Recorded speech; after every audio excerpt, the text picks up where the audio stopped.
¿Cuánto tiempo más tenemos que esperar para la venida de Cristo Jesús? ¿Qué eventos aún han de ocurrir antes de aquel momento glorioso del retorno de nuestro amado Dios? Eventos, acontecimientos finales de la tierra es el tema que estaremos tratando en la lección de escuela sabática correspondiente a esta semana para el sábado 22 de junio. Bienvenidos y comencemos.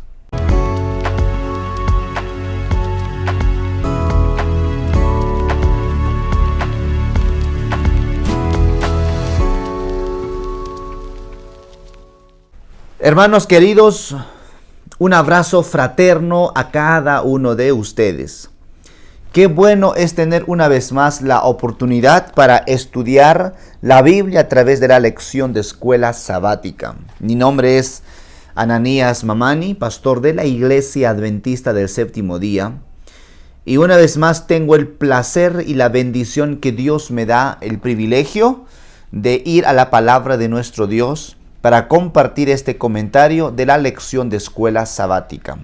Si usted tiene alguna petición especial, quisiera agregar algún detalle en relación a escuela sabática de esta semana o alguna pregunta, por favor escriba en la caja de comentarios, así también como puede darle like, puede reaccionar con algún emoticón como tal, o también compartir o suscribirse con sus seres queridos. Vamos a orar y comenzar. Señor, una vez más te pedimos, a fin de que seas con nosotros en este comentario de la lección de escuela sabática, que pueda, Señor, acompañar a tu siervo en la exposición de ella. En Cristo Jesús. Amén, Señor. Bueno,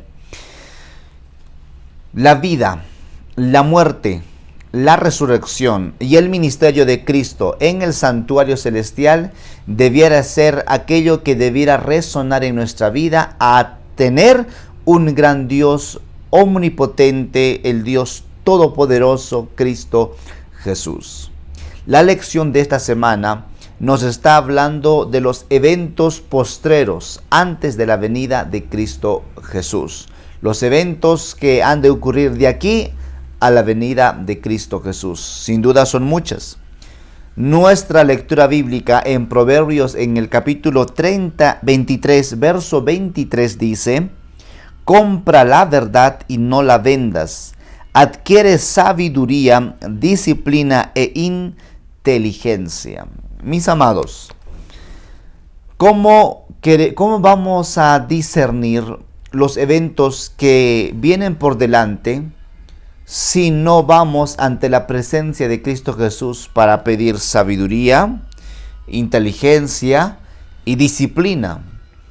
Bueno, la lección de esta semana nos enfoca algunos conceptos muy interesantes, y la primera de ellas para adquirir esto es ir a la palabra de nuestro Dios. De hecho, el libro de Juan, en el capítulo 17, el verso 17, dice la palabra de nuestro Dios: santifícalos en tu verdad, tu palabra es verdad. La verdad y el error es una batalla que desde tiempos del antaño, antiguos, se ha estado librando en el mundo en que vivimos. Por un lado, la verdad declara en su pureza, en su integridad, como debieran ser las cosas. La mentira va disfrazado. La mentira es aquella donde viene de aquel que es el padre de la mentira, según Juan 8:44 lo declara. ¿Quién es? Satanás. La verdad os hará libres, dice la palabra. ¿Cómo encontrar esta verdad? Vayamos a ella, vayamos a estudiar, vayamos a Cristo Jesús. La explicación de diferentes conceptos, contenidos y de manera especial eventos en relación a los tiempos finales, la vamos a encontrar cuando vayamos a la Santa Biblia. La palabra de Dios es aquella luz.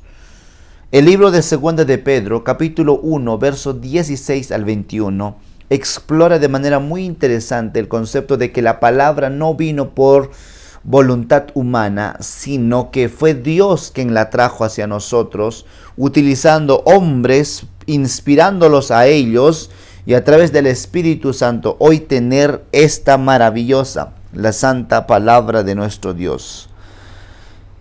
Saben, a lo largo de la historia muchos han buscado eliminar la Santa Biblia, mas no lo han logrado, no han tenido éxito. Cuando nosotros vamos a revisar la historia, miramos que en vez de que la Biblia haya tenido un retroceso, ha tenido un gran avance. De lo que fue en su inicio, probablemente de tener la Biblia, la palabra de nuestro Dios, en idiomas como el arameo, el hebreo, el griego, ¿verdad? Y traducciones muy tempranas a ella, hoy la tenemos en miles formas de expresar la palabra de nuestro Dios, en cientos traducciones que se ha hecho de la Santa Biblia. De tal modo que la palabra de nuestro Dios no es una fábula cualquiera, es la palabra que nos va a ir preparando, o sea, nos va a dar luz, nos va a ayudar a conocer lo que está por delante. Todo, por supuesto, por medio de la obra del Espíritu Santo en nuestra vida. Y uno de los temas muy importantes que se verá en el tiempo del fin será el tema del sellamiento, ser sellados. ¿Qué es recibir el sello? El libro de Apocalipsis, en el capítulo número 7, hablando acerca de los 144,000, que seguramente lo han escuchado más de una vez. El tema no es hablar de los 144,000, por supuesto, mas tocar los primeros 2 versos. Dice: después de esto vi 4 ángeles de pie sobre los 4 ángulos de la tierra, deteniendo los 4 vientos de la tierra para que no soplara viento alguno sobre la tierra, ni sobre el mar, ni sobre árbol alguno. Aquí hago un stop, aquí hago un alto. Los 4 vientos representan a los 4 puntos cardinales de la tierra, el cual está hablando de la totalidad aquí en la tierra. Vientos representa las tormentas de esta vida, tormentas que pueden ser guerras, terremotos, hambres, pestes, todo aquello que está ocurriendo a nuestro alrededor que nos muestra que la venida de Cristo Jesús está muy cerca y son señales. Los 4 ángeles son aquellos que están todavía reteniéndolos, porque si los sueltan, estos caen sobre toda la humanidad. Pero dice, no, siguen reteniéndolos. ¿Por qué razón? Verso 2 dice: vi también otro ángel que subía desde donde sale el sol y que tenía el sello del Dios vivo, y clamó a gran voz a los 4 ángeles a quienes se les había dado el poder de hacer daño a la tierra y al mar. Hay un mensaje que se le da a ellos. ¿Cuál es el mensaje? El mensaje es, verso 3, no hagáis daño a la tierra, al mar, ni a los árboles, hasta que hayamos sellado en sus frentes, ¿a quiénes? A los siervos de nuestro Dios. Note esto, queridos, el sellamiento en el tiempo del fin. Todavía no vendrá esta furia. Lo vemos nosotros, pero nada comparado a los acontecimientos finales. Podemos ver pestes, pasó el COVID-19, podemos ver terremotos, rumores de guerras, pero todavía no tiene un nivel de comparación como la que vendrá por delante. Mas aquellos que confían en el Señor no debieran tener intranquilidad, confiar en Cristo Jesús. ¿Por qué? Porque han de recibir el sello. El libro de Apocalipsis, capítulo 14, expresa también la palabra de nuestro Dios en el verso 1 diciendo, 14:1, después miré y vi que el Cordero estaba de pie sobre el monte de Sión, y con él 144,000 que tenían el nombre de él y su Padre escrito en la frente. ¿Qué tenían en la frente ellos escrito? ¿A qué se está refiriendo esto? Mire, el sello de Dios será una marca que se nos dará puesta en la frente. No es una marca visible, no es una marca de una vez que uno lo puede observar y decir, aquí está, no. A esta se está refiriendo a la frente es la mente, de tal modo que podemos decir que es una decisión consciente que el ser humano ha de tomar para recibir el sello de Dios en su vida. Es la marca instintiva que tiene que ver con un tema muy importante para el tiempo del fin.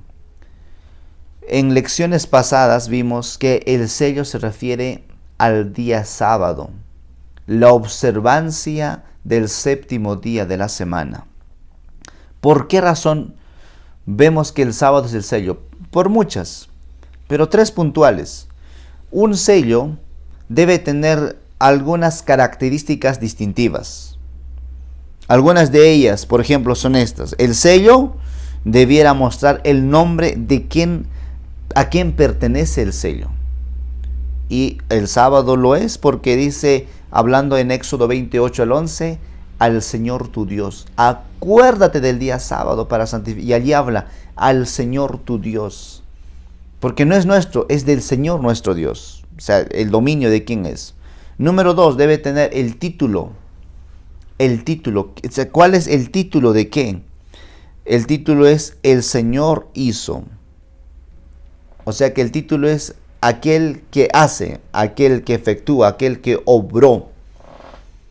El sello tiene el nombre de quien pertenece, el título de aquel que es el Señor, es Dios. Y finalmente debe tener su territorio, o sea que sobre qué tiene dominio el sello. Y dice también el mandamiento, porque el Señor el Creador hizo el cielo y la tierra y todo lo que contiene. De tal modo que, queridos, el sello está hablando en un contexto de que el Señor es el título, a quien pertenece es el Señor tu Dios, y el lugar donde gobierna es todo el universo, cielo, tierra, mar, los continentes donde fueron creados. ¿Quién es el creador? Él. ¿Cuál es el único mandamiento que habla con esta distinción? El día sábado. Los demás mandamientos tienen una real importancia, sin lugar a dudas. Sin embargo, el sábado es aquel único que tiene esa característica principal de tener estas distintivas especiales. De tal modo que debemos tener a bien guardar el día de reposo como debiera ser observado. El libro de Apocalipsis capítulo 13 en el verso 16 y 17 dice: y hacía que a todos, pequeños y grandes, ricos y pobres, libres y esclavos, se les pusiera una marca en la mano derecha o en la frente, y que ninguno pudiera comprar ni vender sino el que tuviera la marca o el nombre de la bestia o el número de su nombre. Noten aquí, también hay una marca distintiva de la contraparte. O sea, si hablamos de un sello de Dios, también hay una marca de la bestia, de Satanás. Y esta también será aquello que es la contraparte de la observancia correcta del día de reposo, sábado. Buscará cambiar, como el padre de la mentira, erróneamente. La adoración. Por eso, cuando hablamos de la adoración, debiéramos ver a quién vas a adorar al final. ¿A la bestia? ¿A su imagen? ¿O adorarás al Creador, a Dios nuestro? No hay un término medio. Bien estamos con el Señor o bien estamos con el enemigo. No existe un término medio. Bien eres caliente o bien eres frío. Porque tibio, dice la palabra, te vomitaré de mi boca. Queridos, que Dios nos ayude a que podamos observar el día de reposo como debiera hacerlo. Por eso Apocalipsis 14, cuando habla de los 3 mensajes angélicos, con toda claridad lo expresa la observancia del día sábado. La contraparte, el tercer mensaje, por ejemplo, hace mención de cómo es aquellos que reciben la marca de la bestia y su imagen. ¿Qué cosas, verdad? Por otra contraparte, aquellos que no lo recibieron son los que observaron los mandamientos de Dios y tienen la fe de Jesús. Que Dios nos ayude, ¿verdad? Quiero leer una frase de manera textual de la lección de escuela sabática. Me llamó bastante la atención, hermanos. Esto está en el martes 18 de junio. En un párrafo dice: Aunque ahora parezca difícil que esto pueda suceder, como hemos señalado antes, el mundo está cambiando dramáticamente. La crisis de la COVID-19 nos mostró que de la noche a la mañana nuestro mundo puede convertirse en un lugar diferente. Aunque no conocemos los detalles que conducen a la marca de la bestia, no nos es muy difícil imaginar. El mundo es muy inestable y, por cierto, con la asombrosa tecnología que existe actualmente, lo que la Biblia advierte puede llegar a suceder más rápidamente de lo que ahora podríamos imaginar. Medite en este párrafo. Que Dios nos ayude. Querido, no somos perfectos, tenemos caídas, tenemos luchas que libramos, hay batallas. Conocemos una verdad, hay una pureza clara de la palabra de nuestro Dios, mas también está cómo Satanás quiere introducir formas de error y tratar inclusive de engañar a los escogidos, o sea, a los que tomaron la decisión consciente de permanecer fiel a nuestro Dios. Que Dios nos ayude. Obras maravillosas van a ocurrir en el tiempo del fin. Maravillosas, que será de parte de nuestro Dios. Pero también habrá prodigios impresionantes de parte de Satanás. ¿Cómo saber cuál es de Dios y cuál no? Vayamos a Cristo Jesús. Aquellos que se mantengan fiel a Él pasarán momentos difíciles. Encontrarán sanciones económicas, incluso amenaza de muerte. Pero tranquilo, Dios está con su pueblo. Y bueno, en el mundo hoy existe más de 8.000 millones de habitantes, de los cuales un poco más de 2.000 millones son cristianos. Hay más de 1.000 millones que no profesan ninguna religión. Hay otros un poquito más de 2.000 millones que son islámicos. Hay otros millones que son hindúes, budistas. Hay muchas religiones en el mundo cristiano, como seguidores de Cristo. Queridos, hay un mensaje que seguir dando. Inclusive dentro del mundo cristiano, hay muchos que no observan el día sábado como debiera ser. No porque el pastor dice de esta manera, sino por lo que la Biblia lo declara. Los 10 mandamientos son inmutables, son para siempre. Así Dios lo ha declarado. Jesús no vino a cambiar la ley. Y hay un mensaje que se va a dar, ese mensaje que ha de predicarse, ¿verdad? Y a esto la lección va finalizando hablando de la lluvia tardía que está pronto a venir. Para que exista una lluvia tardía tuvo que haber ocurrido una lluvia temprana, y por supuesto lo ocurrió. Esta lluvia temprana fue en ocasión del Pentecostés. 120 personas estaban en oración. 120 personas estaban unidos, unánimes en oración. Hechos capítulo 2. De pronto vino la promesa, la presencia del Espíritu Santo, el derramamiento del Espíritu Santo. Y cuando esto ocurrió, qué cosa impresionante.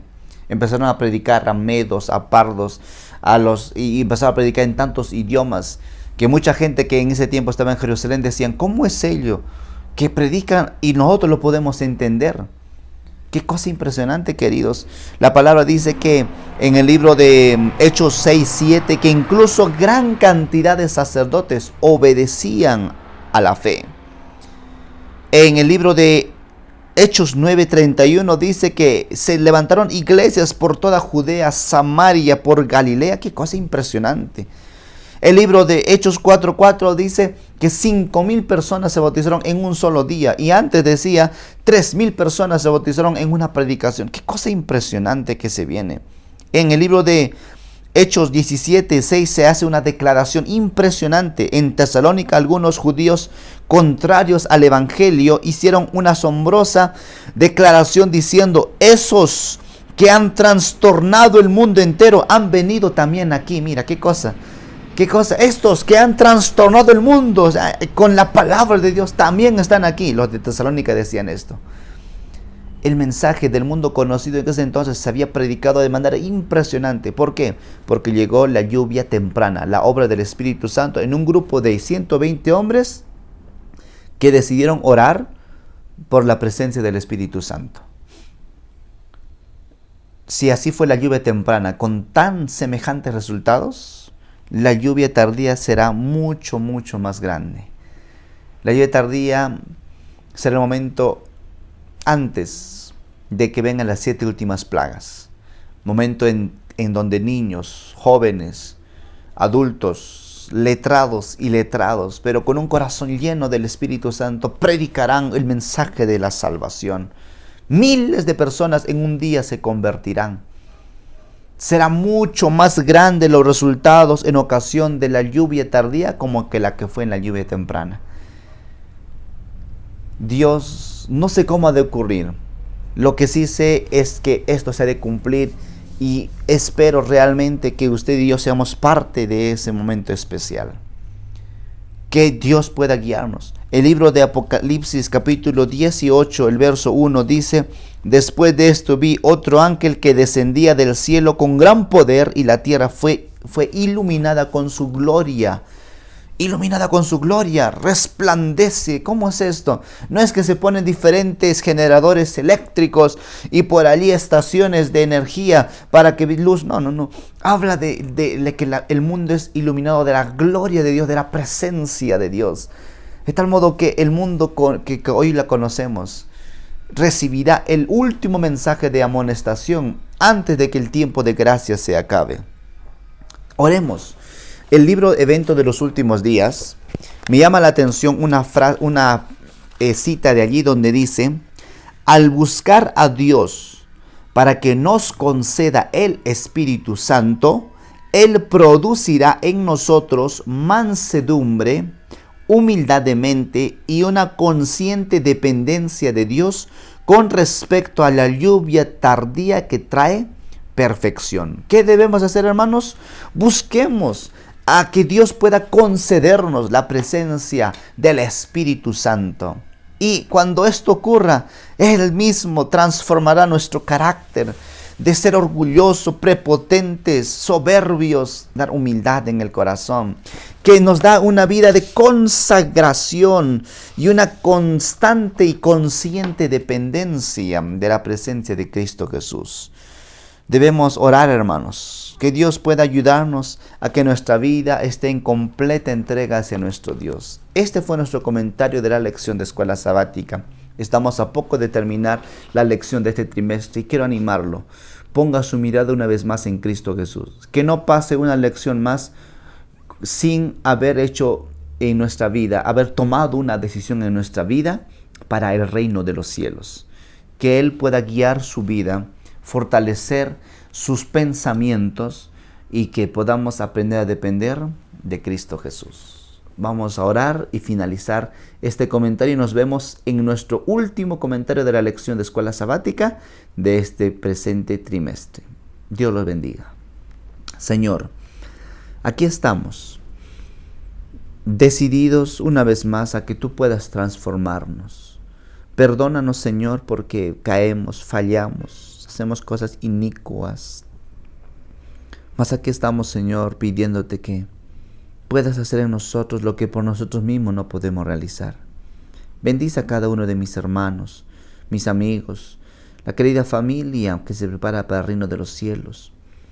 Queremos, Señor, no solo ser testigos, sino, Señor, ser esos instrumentos en tus manos de amor para llevar ese mensaje de salvación y poder predicar, Señor, con toda autoridad.